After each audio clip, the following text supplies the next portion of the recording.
Hi everyone, welcome to my YouTube channel Ganga Telugu channel. ఈరోజు ఈ వీడియోలో ఆనియన్ ఆమ్లెట్ ఎలా ఈజీగా ప్రిపేర్ చేసుకోవాలో చూపించబోతున్నానండి. పిల్లలకు పెద్దలకు చాలా ఇష్టం ఈ ఆమ్లెట్. మీరు కూడా ఒకసారి ఇలా ట్రై చేసి చూడండి, చాలా అంటే చాలా బాగుంటుంది.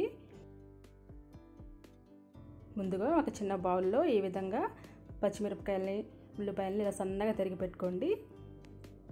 ఇప్పుడు ఒక పావు టీ స్పూన్ కారం యాడ్ చేయండి, ఎందుకంటే ఆల్రెడీ పచ్చిమిరపకాయలు ఉన్నాయి కదండి, అందుకు.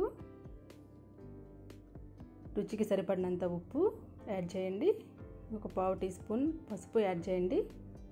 ఇప్పుడు ఇది మొత్తం బాగా కలపండి. ఎగ్స్ని బ్రేక్ చేసిన తర్వాత బాగా కలవదండి, అందుకని ముందుగానే మనం బాగా కలుపుకోవాలి. ఈ పసుపు, మనం యాడ్ చేసిన పసుపు, ఉప్పు, కారం అన్నీ బాగా కలిసేలా బాగా కలుపుకోవాలి ఈ విధంగా. ఇప్పుడు నేను 2 ఎగ్స్ తీసుకున్నానండి.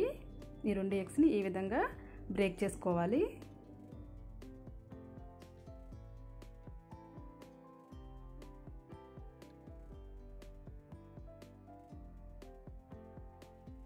ఈ మిశ్రమాన్ని మొత్తం ఒక స్పూన్తో బాగా కలపాలి, బాగా బీట్ చేయాలండి.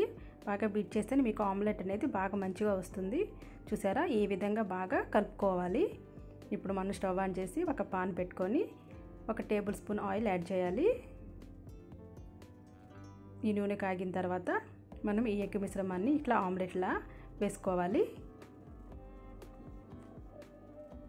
ఇలా స్ప్రెడ్ చేసుకోండి. మరీ మనం పలచగా ఉండకూడదు, మరీ మందంగా ఉండకూడదు. ఇలా చూసుకొని ఇలా స్ప్రెడ్ చేసుకోండి.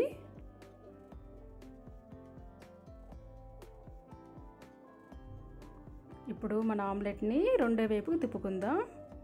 చాలా జాగ్రత్తగా తిప్పండి, ఎందుకంటే ఆనియన్స్ ఉన్నాయి కదా, బ్రేక్ అవుతుంది. బ్రేక్ అవ్వకుండా చాలా జాగ్రత్తగా తిప్పుకోవాలి. చూసారా, ఒకవైపు చాలా బాగా కాలింది కదండి మన ఆమ్లెట్.